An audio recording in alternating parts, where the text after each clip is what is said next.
All right, amazing sixth grade math teachers, welcome back to another Prep Talk video. We're going to get you ready in this video for your PLCs the week of October 10th so that you are ready to finish the ratio and rates unit strong the week of October 17th. And so as we take a look at the weekly overview, Monday and Tuesday we'll be finishing up TEK 4B, applying quantitative and qualitative reasoning in order to predict a real-world ratio or rate. And then on Wednesday and Thursday, we'll talk about converting units within the measurement system. Friday is a flex day that you could potentially use to give a CFA over the ratio and rates units, or you could use it as extra practice on a concept that your students have been struggling with as you've been taking check for understanding data or just informal data throughout the unit. You might have realized, oh, we need more practice on introducing ratios as multiplicative comparisons of two quantities, or we need more practice on representing a ratio or rate using a table or a graph. Use that opportunity on Friday to either do that extra practice or finish off the unit with a CFA. And just a reminder that on our district checkpoints, we don't use star-released questions. We write our own questions. And so when you create a CFA as a team, you are more than welcome to use the star-released questions. You could even use some of the ones that I will demonstrate for you in this video. There's no reason for you to have to reinvent the wheel whenever you give a CFA. You are more than welcome to use those star-released questions because you cannot get more aligned than that. You will get a great idea of how your students are doing in relation to being mastery at that particular TEK when it comes to the STAR test if you give them those released questions. And so as we look at the TEKs for the week, as I mentioned, we're going to finish up 4B and then introduce 4H. Even though 4H is a readiness standard, it has only been tested 5 times in 5 years. That's the minimum number that a time a TEK could be tested if it's a readiness TEK. And so you can see it doesn't take up a big portion of the STAR test. So we spend 2 days on it, and really it is just a continuation of the learning and the skill that we've been doing in TEK 4B. In this star-released question, we're shown a table that gives the amount of sugar that Felicia mixes with each amount of water she puts in her hummingbird feeder. We want to know how many cups of sugar Felicia should mix with 6 cups of water. So we are looking for how many cups of sugar. That would be on this side of the table, and we are given that for that number of cups of sugar, we want there to be 6 cups of water, which means that we want this number to be a 6. Okay, so now we're ready to go. We want to find a nice number that we could figure out how to multiply or divide in order to get 6. And what I notice is that this table has 2 really nice options. For the first one, I can multiply 2 times 3 in order to get 6, which means that I would take 1/2 and multiply it by 3 to get the missing value that I want to. 1/2 multiplied by 3 over 1 is going to equal to 3 over 2, which as a mixed number we know is going to be 1 and 1/2, which is letter F.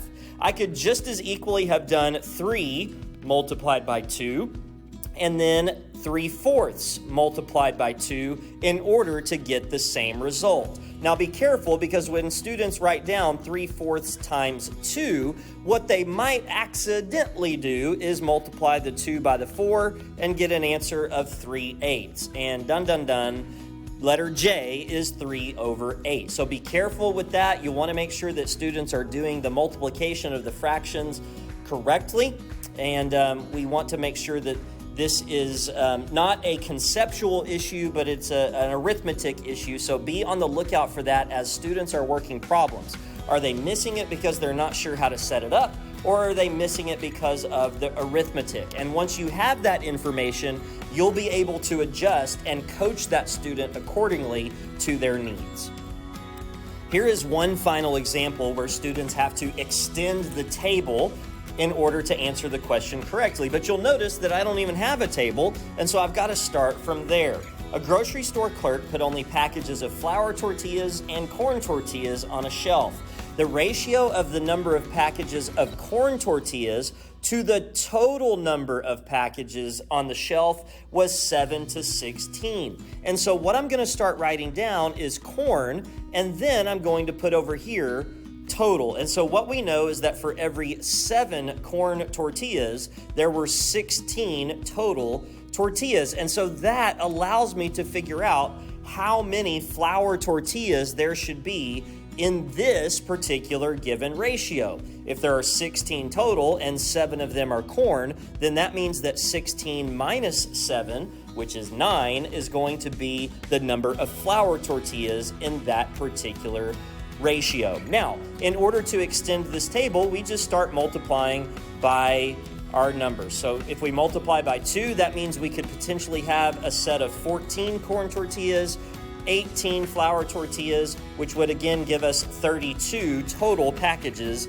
of tortillas. And remember that we are looking for the number of packages of flour tortillas. And so what we notice is that 18 is a possible number of packages of flour. And so letter G is going to be the correct answer here. But again, the setup of this problem is what makes it difficult. The student has to read this line right here very carefully to know that this ratio is not corn to flour, as you might expect, but instead is corn to total. And so that's why we had to put this extra column here in order for them to understand they also have to find the number of flour for each of the ratios. Now, sometimes it turns out that there is not a quote-unquote nice number that you can multiply or divide by in order to get your answer. In order to see what I mean, let's look at the following example. Mark runs 5 miles in 40 minutes. If he continues at the same rate, how many miles can he run in 60 minutes? So, if we want to set up our table, on the left side we will have miles, and on the right side we will have minutes. The problem starts off by telling us that Mark runs 5 miles for every 40 minutes. We want to know how many miles he can run in 60 minutes. And so where will the 60 go? That's right, it will go under minutes. Then, because there's not a nice way to get from 40 to 60, I can't really multiply by 2 or multiply by 3, then what I'm going to do is I'm going to cross multiply and then divide. And so if I cross multiply, 5 times 60 is going to give me 300, and then I will divide that by 40. Doing a little bit of arithmetic here, 40 goes into 300, I believe 7 times. That would give me 280 when I multiply, 20 left over when I subtract. 40 will not go into 20, so here's where I'm going to introduce my decimal point, and 40 goes into 200 5 times, and so that would give me an answer of 7.5. Now, one thing that we can do just to help students get a reasonable answer is we can just have them go ahead and extend the table. And so if I multiply the 40 by 2, that's going to give me 80. That means I've also got to multiply the 5 by 2, which is going to give me 10. And so I know, based on that work right there, that my answer should be between 5 and 10, and I see that my answer of 7.5 is right in the middle of those numbers. Let's look at one final stimulus of how this might be tested on STAR. You'll notice here that we have a graph that tells us the number of people that chose rock, hip hop, and country as their favorite type of music. We want to know that based on that graph, how many students in a class of 360 students would be expected to choose either hip hop or rock as their favorite type of music. And so what we want to do here is set up a table to help us solve this particular problem. And so what we can do is we can put on the left side of our table rock or hip hop and do that to the total number of students in the class. And so looking at the given graph, what we notice is that we have 20 students who chose rock, we have 40 students who chose hip hop, and 30 who chose country. Getting the total is the easiest part here. We just add up all of those and we get 90. And then the number who chose rock or hip hop would be the 20 plus the 40. And so that would be 60 that we would put underneath rock or hip hop. Then we want to know how many chose rock or hip hop out of a total of 360 students. So where would the 360 go?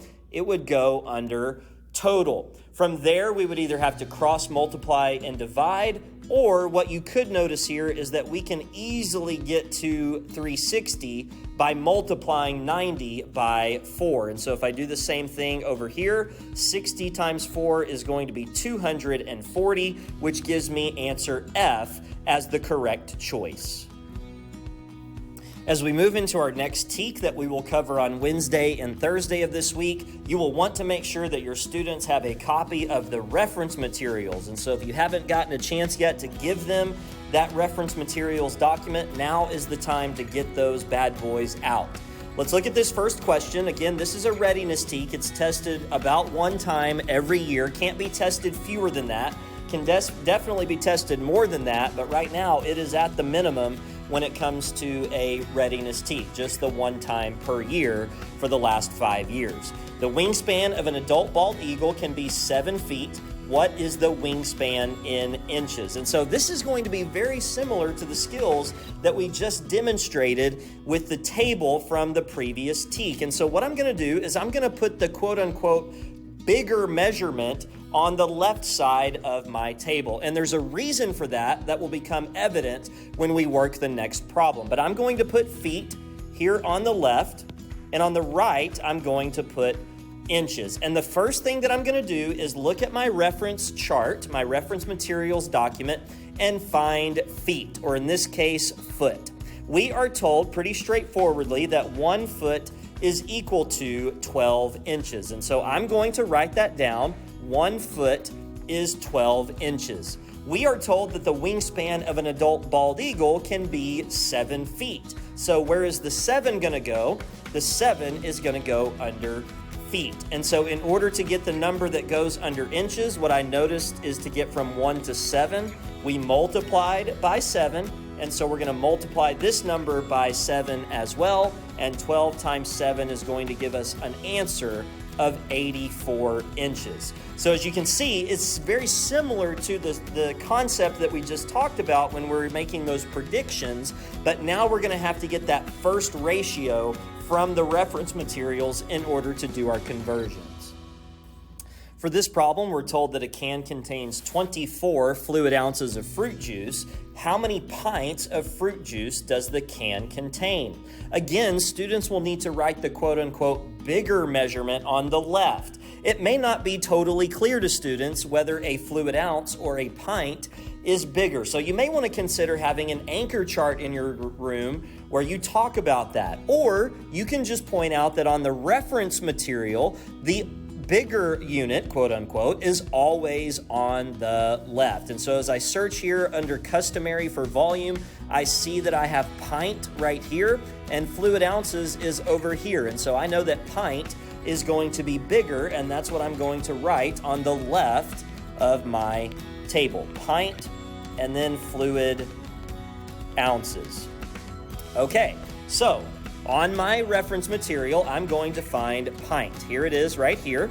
And fluid ounces is right here. It is not on the same line. And so I'm going to have to box both of the things that are here and then multiply them together. That is sort of the trick to have the shortcut here. 2 times 8 is going to give me 16. And so we know that for every 1 pint, there are going to be 16 fluid ounces. We are then told that a can contains 24 fluid ounces. And so where is that 24 going to go? It is going to go under fluid ounces. Now, this is one of those examples where we don't really know a nice whole number to multiply 16 by in order to get 24. So we would cross multiply and divide here.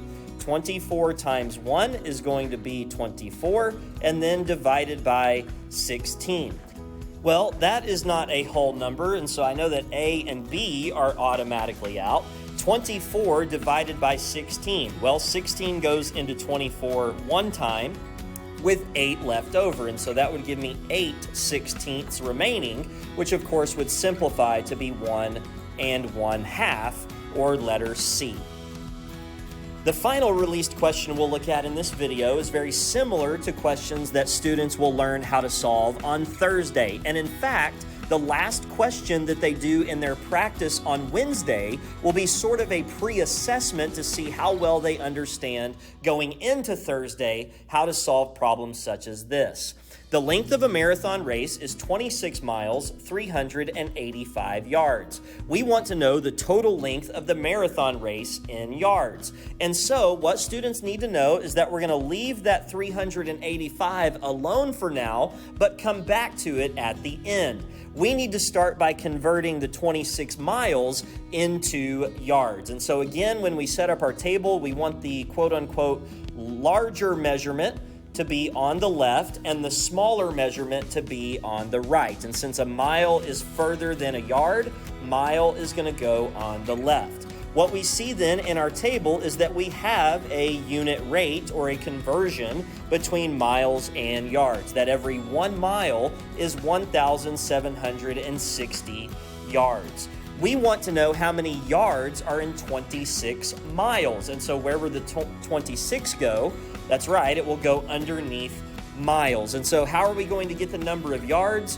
Well, we can see here that if we multiply 1 times 26, that will get us to 26. And so that means we're going to have to take 1,760 and multiply it by 26 as well. And so we would have students actually do this calculation. We'll see if we can do it here correctly. Carry the 3, that would be 45. Carry the 4, and so that's going to be 10. And then bring my 0 down. 0, 12, add 1 is going to be 15, and then add 1 more will be 3. And I'm out of room there, so I'm just going to go ahead and add up on the next row. So this would be 45,760.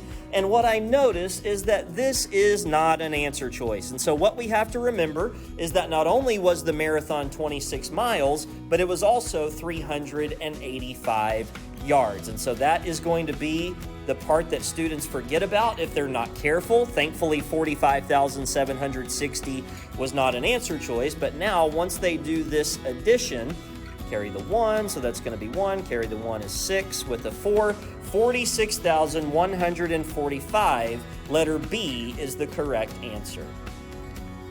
We certainly hope this video was helpful as you prepare to finish out the ratio and rates unit in 6th grade math. If you have any questions over anything that was said in the video or any of the curriculum resources that are available to you, then please feel free to reach out to either me, Ryan Castle, at rcastle@mesquiteisd.org, or to our middle school math facilitator, Paris Scott. Her email address is there as well, pscott2@mesquiteisd.org. And then before you go, please fill out the survey using either the link or the QR code to the left. That will let us know that you watched the video, and will also give you the opportunity to ask a question if you have one. Thank you so much for watching, and let us know if you have any questions.